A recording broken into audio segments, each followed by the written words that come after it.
Berikut ini pendapat empat mazhab dalam bab ini. Yang pertama mazhab Hanafi. Selalu ketika mereka menukilkan pendapat empat mazhab, mereka awali dengan mazhab Hanafi karena ini mazhab yang lebih duluan. Abu Hanifah, setelah itu Imam Malik, setelah Imam Malik Imam Asy-Syafi'i, setelah Imam Asy-Syafi'i adalah Imam Ahmad. Di dalam kitab Ad-Dur Al-Mukhtar yang merupakan kitab fikih Hanafi, ya, dikatakan wa yuhram 'ala ar-rajul qat'u lihyatihi, haram bagi seorang lelaki memotong jenggotnya, ya.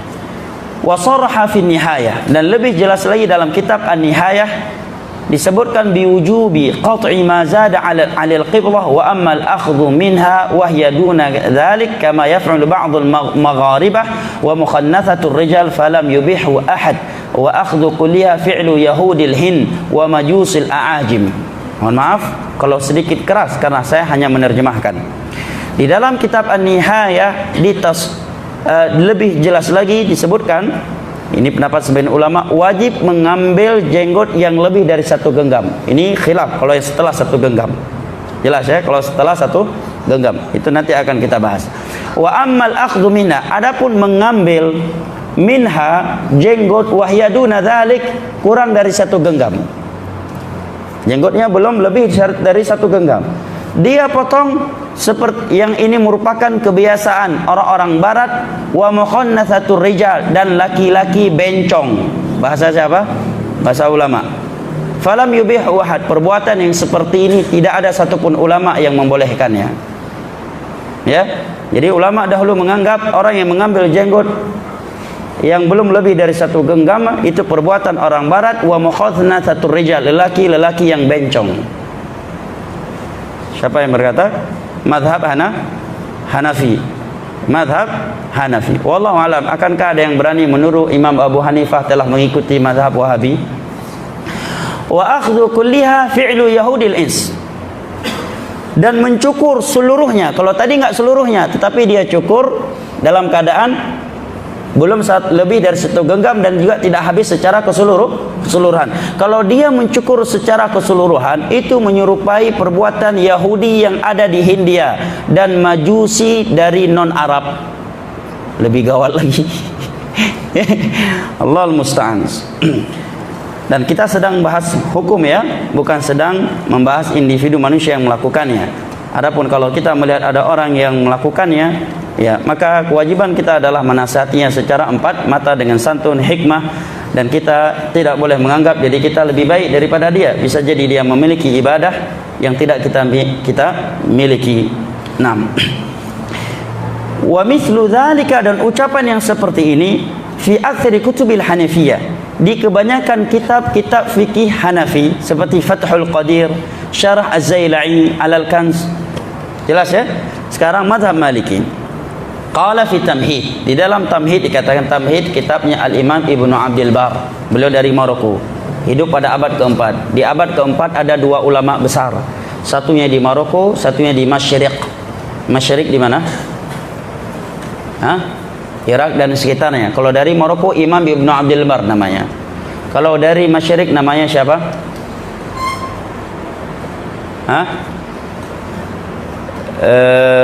Allah, saya juga jadi lupa lihat Farid nih. Lihat yang punya yang nulis Iqtidha al-ilmi al-amal, Al-Khatib Al-Baghdadi. Ya, ini dua ulama besar di masa itu. Di Marokonya Ibnu Abdul Bar, di Masyriq di bagian timur adalah Al-Imam Al-Baghdadi. Imam Ibnu Abdul Bar merupakan ulama terpandang dalam mazhab Maliki, menyatakan wa yuhram halqul lihyah, haram mencukur jenggot. Siapa beliau? Ibnu Abdul Bar di abad keempat. Adakah yang berani menyatakan beliau sudah mulai terpengaruh atau membelot kepada mazhab Wahabi? Belum ada Wahabi di masa itu. Ya, di abad keempat. Kalau dikatakan beliau pengaruh Syekhul Islam datang pada abad ke-8. Ya, Syekh Muhammad Abdullah abad ke-12. Ini di abad ke-4. 400 Hijriah di Maroko, bukan dari Saudi Arabia. Ya. Kata beliau, wala yaf'alu illa al-mukhannathuna minar rijal. Dan sungguh tiada yang mengambil jenggot yang telah tumbuh kecuali para bencong dari kaum lelaki. Siapa yang berkata demikian? Al-Imam Ibnu Abdul Bar. Baik. Wa qala al-'allamah ad-Dasuqi fi hasyiyati ala syarh Khalil.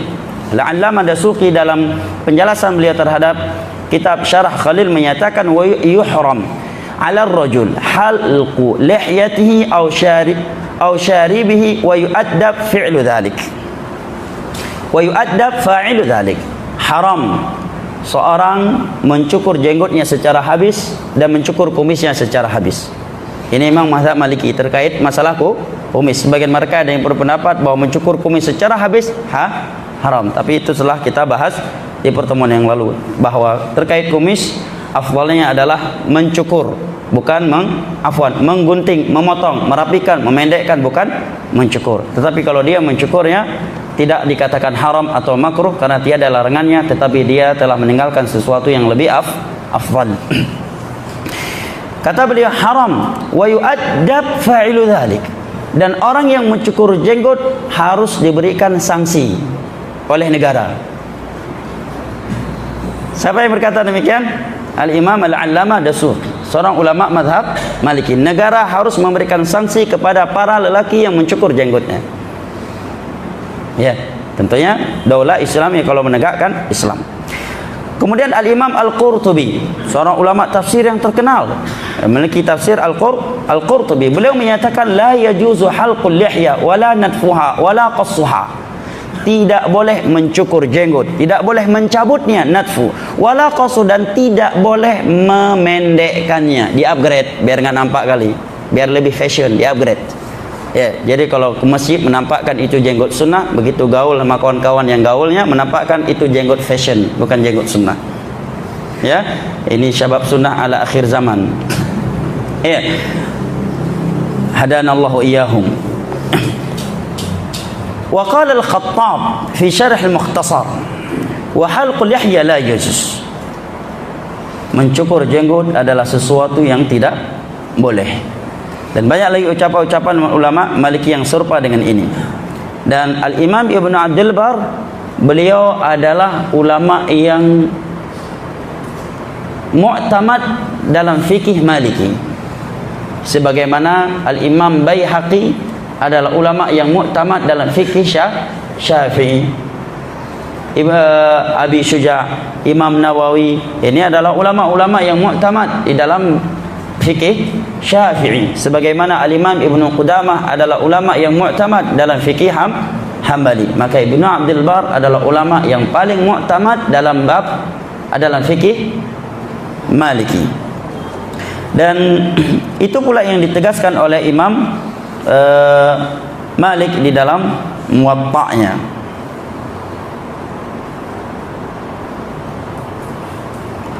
Baik, berikut ini mazhab Asy-Syafi'i.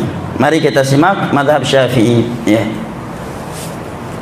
Kata Syekh Ahmad bin Qasim Al-Abadi di akhir pembahasan Al-Aqiqah dari hasyiyah beliau terhadap Tuhfatul Muhtaj bi Syarh Al-Minhaj li Sadati Syafi'iyah, qala Ibnu Rif'ah fi Hasyiyatil Kafiyah, innal Imam Syafi'i qad nassa fil sesungguhnya Imam Syafi'i telah menegaskan di dalam Al-Um. Kalau antum melihat ada ucapan nassal Imam Ahmad dalam bab ini, jangan antum terjemahkan nas dari Imam Ahmad. Sebagian orang ada yang bingung, nas Imam Ahmad, nas dalil.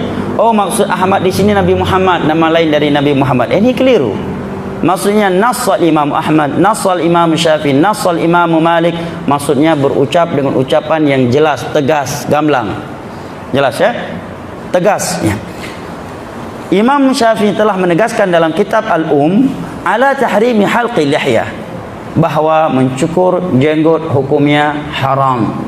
Siapa yang menegaskan demikian? Imam Syafi'i. Wa kadzalika nas Az-Zarkashi, nass Az-Zarkashi wal Halimi fi Syu'abil Iman wa ustadhuhu Al-Qaffal Asy-Syasi fi Mahasin Asy-Syari'ah ala tahrimi halqi lihyah. Demikian pula ulama Syafi'i lainnya seperti Zarkashi, Al-Halimi, dan guru beliau Asy-Syasi dalam kitabnya Mahasin Asy-Syari'ah menegaskan haramnya mencukur jenggot. Wa qala al-Azra'i, dan al-Imam al-Azra'i ulama besar dalam mazhab Syafi'i menyatakan as-shawab tahrimu halqiha jumlatan li ghairi illatin biha. Yang benar dalam mazhab Syafi'i adalah haramnya mencukur jenggot secara umum tanpa penyakit yang ada pada kalau ada penyakit atau suatu kondisi mengharuskan dia mencukur jenggot. Nah, jadi kalau ada yang menukilkan, oh kita Syafi'i, kalau dalam Syafi'i hukumnya sunnah nyan sebagian Syafi'iyah hai tengku mutuah. Itu pendapat sebagian Syafi'iyah, dan itu pendapat yang tidak benar kata Imam Al-Azra'i ulama besar dalam mazhab Syafi'i. Kalau ada yang menisbatkan hukum jenggot, mencukur jenggot makruh atau boleh dalam mazhab Syafi'i, itu penukilan yang tidak benar. Siapa yang menegaskan demikian? Al-Imam Al-Azra'i.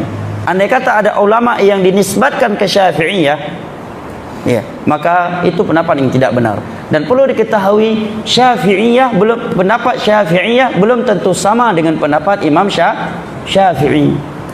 Ya. Syafi'i adalah ulama-ulama yang datang setelah Imam Syafi'i yang mengikuti usulnya imam atau murid-murid Imam Syafi'i dalam beristinbat. 6. Wa nahwu fi hasyati Syarwani 'ala al-kitab al-madhkur. Ya. Ini perlu diketahui. Kemudian diluruskan oleh Syekh, di sana ada ucapan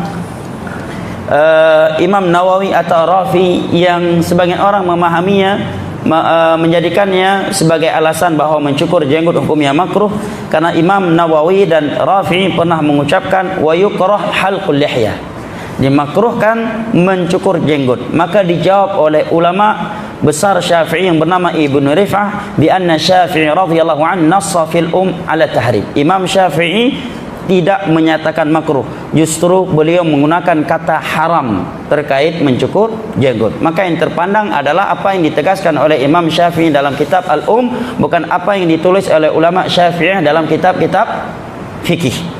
Wa qala al-Azra'i, dan al-Imam Azra'i menyatakan as-shawab, yang benar dalam mazhab Syafi'i adalah tahrimu halqiha jumlatan li ghairi illatin biha, adalah haramnya mencukur jenggot secara umum tanpa penyakit yang ada padanya. Jelas ya? Kemudian bisa dijawab lagi bahwa terkadang sebagian ulama menggunakan kalimat makruh tapi yang mereka maksud dengannya adalah haram, seperti penggunaan Al-Quran wa karraha ilaikumul kufra wal fusuqa wal isyan. Allah memakruhkan kefasikan dan kemaksiatan kepada kalian, seperti juga firman Allah dalam surat Al-Isra setelah Allah menyebutkan larangan membunuh, berzina, memakan harta anak yatim, curang dalam timbangan, bersikap sombong. Kemudian di akhir halaman tersebut Allah menyatakan kullu dzalika kana sayyi'uhu 'inda rabbika makruh. Semua itu adalah sesuatu yang makruh di sisi Rabbmu, yakni sesuatu yang dibenci karena keharamannya. Wa qad naqala Syekh Ismail Al-Ansari. Syekh Ismail Al-Ansari menukilkan Anil Ghazali dari Imam Ghazali, wa Nawawi rahimahumullah wa ghairahuma, dari Imam Ghazali, Nawawi dan selain mereka berdua, annahum qalu, bahwa mereka menyatakan wa nadfuha fi awali nabatiha tushbih bil murd. Mencabut jenggot di awal tumbuhnya biar enggak langsung banyak, dari awalnya langsung dicabut biar enggak tumbuh lagi, karena kalau dicabut kan mati akarnya. Ini menyerupai murdan. Murdan itu anak laki-laki kecil yang menyerupai wanita, alias agak wanitaan. Wa minal munkaratil kibar, dan termasuk kemungkaran yang besar. Wa qala al-'allama Abu Syamah. Nah, ini juga salah satu ulama besar dalam mazhab Syafi'i, ulama yang sangat terkenal dalam fikih Syafi'iyah, Abu Syamah rahimahullah. Perhatikan ucapan Imam Abu Syamah. Kata beliau, wa qad hadatha qaumun yahliquna luhahum wa huwa ashaddu mimma nuqil 'anil majus annahum kanu yaqussunaha. Sekarang sudah mulai ada sebagian kaum yang mencukur habis jenggot mereka. Perbuatan ini lebih parah daripada perbuatan Majusi di masa Nabi, karena Majusi di masa itu hanya memotong jenggot mereka, bukan mencukur sampai habis. Itu saja sudah diingkari oleh Nabi sallallahu alaihi wasallam. Yang berkata demikian Abu Syamah. Wallahu alam. Akankah ada yang berani menuduh Imam Abu Syamah sudah mulai membelot kepada mazhab Wahabi, ya, ataukah tidak ada? Dan ini bisa dilihat dalam kitab Ghidha'ul Albab, Ghidha'u al-Albab, yang merupakan fikih Syafi'i. Berikut ini mazhab Hambali. Sudah dan sudah baik. Mazhab Hambali, karena sudah adzan, ya, sesuatu yang jelas dalam bab ini, ya, lebih jelas lagi, ya, adalah keharamannya. Baik. Jadi 4 mazhab pun sepakat tentang keharaman, ya, mencukur jenggot. Namun secara ilmiah para ulama membahas apakah mencukur jenggot itu dosa besar ataukah dosa kecil. Yang rajih dalam bab ini tidak dikatakan dosa besar kalau mencukurnya saja tanpa ada faktor atau kemungkaran lainnya yang menyertainya. Dan ini pendapat yang dikuatkan oleh sebagian para ulama, dan ini pula yang dikuatkan oleh Syekh Shalih Al-Utsaimin ketika ditanyakan dalam hal ini. Ya, karena suatu dosa itu dikatakan dosa besar, ada kriteria khusus padanya, seperti penyebutan laknat kepada pelakunya, penyebutan Nabi berlepas diri darinya. Tapi jika ada faktor lain, unsur perendahan terhadap jenggot, atau dia sangat menyerupai wanita, wajahnya bisa menimbulkan fitnah buat kaum laki-laki, ini bisa menjadi dosa besar. Tapi dari sisi mencukur jenggot itu sendiri, ya memang khilaf di antara ulama, yang kuat bukanlah dosa besar. Kenapa saya bahas ini? Perlu diketahui bukan untuk memperemehkan hukum agama. Hukum agama semuanya besar, tidak ada yang kecil. Setiap sesuatu yang dilarang oleh Allah dan Rasulnya, kata Nabi, fajtanibu, jauhilah oleh kalian, tanpa kita perlu bertanya itu besar ataukah kecil. Tapi secara ilmiah kita bahas agar kita tidak kaku di dalam menyikapi hal yang seperti ini. Karena ada sebagian orang yang sampai membawa hal ini ke dalam prinsip dakwah dan mengeluarkan seseorang dari sunnah hanya dalam hal ini. Oleh karenanya ada seorang syekh besar di Saudi Arabia yang luar biasa keilmuannya, ya, beliau memotong atau merapikan jenggotnya. Maka ada seorang syekh di tetangga Saudi Arabia mengkritik dan mentahdirnya secara umum karena perbuatan beliau ini. Maka tahdir ini ditanyakan kepada Syekh Ahmad An-Najmi rahimahullah, salah satu dari gurunya Syekh Rabi, salah satu dari gurunya Syekh Abdul Muhsin Al-Abbad. Beliau menyatakan, Syekh fulan yang kamu katakan mencukur jenggotnya adalah seorang ulama salaf, berada di atas aqidatus salaf, mengajak kepada tauhid, mengajak kepada sunnah. Amma akhdhuhu lihyatahu fa hadha syai'un akhar. Adapun dia mengambil jenggotnya, maka ini urusan lain. Artinya ini adalah kekeliruan, kesalahan antara dia dengan Allah Jalla wa'ala. Makanya para ulama tidak pernah mempermasalahkan orang yang mencukur jenggotnya dari si membantah kepadanya. Tapi yang mereka bantah adalah orang yang mengkaburkan hukum jenggot. Ya, paham ya? Makanya kita lebih lembut, sikap kita lebih lembut kepada orang yang mendengar musik, tapi dia tidak menyuruh, membolehkan atau mengkaburkan hukumnya, ketimbang orang yang mungkin dia bukan pemusik, dai, ustaz, tetapi membolehkan hukum musik karena sudah berkaitan dengan hukum, sudah bukan sekedar antara dia dengan Allah Jalla wa'ala. Adapun maksiat yang dilakukan oleh setiap orang, yang dia melakukannya antara dia dengan Allah, atau dia melakukannya karena mungkin masih kena syubhat atau belum tahu, kewajiban kita adalah menasihatinya dengan hikmah dan tidak boleh memandang dia dengan pandangan rendah. Bisa jadi dia mati dalam keadaan husnul khatimah, sementara kita na'udzubillah su'ul khatimah, ya. Atau dia memiliki ibadah-ibadah yang tidak kita ketahui, yang ibadah tersebut tidak kita miliki. Tapi yang kita bahas adalah kaidah umum, atau orang yang mengkaburkan hukum Islam yang sudah jelas. Nah, wallahu alam bisawab. Kiranya ini yang dapat kita kaji pada malam yang berbahagia ini. Kita akhiri dengan doa kafaratul majlis. Subhanakallahumma bihamdik asyhadu an la ilaha illa anta astaghfiruka wa atubu ilaik. Wassalamu alaikum warahmatullahi wabarakatuh.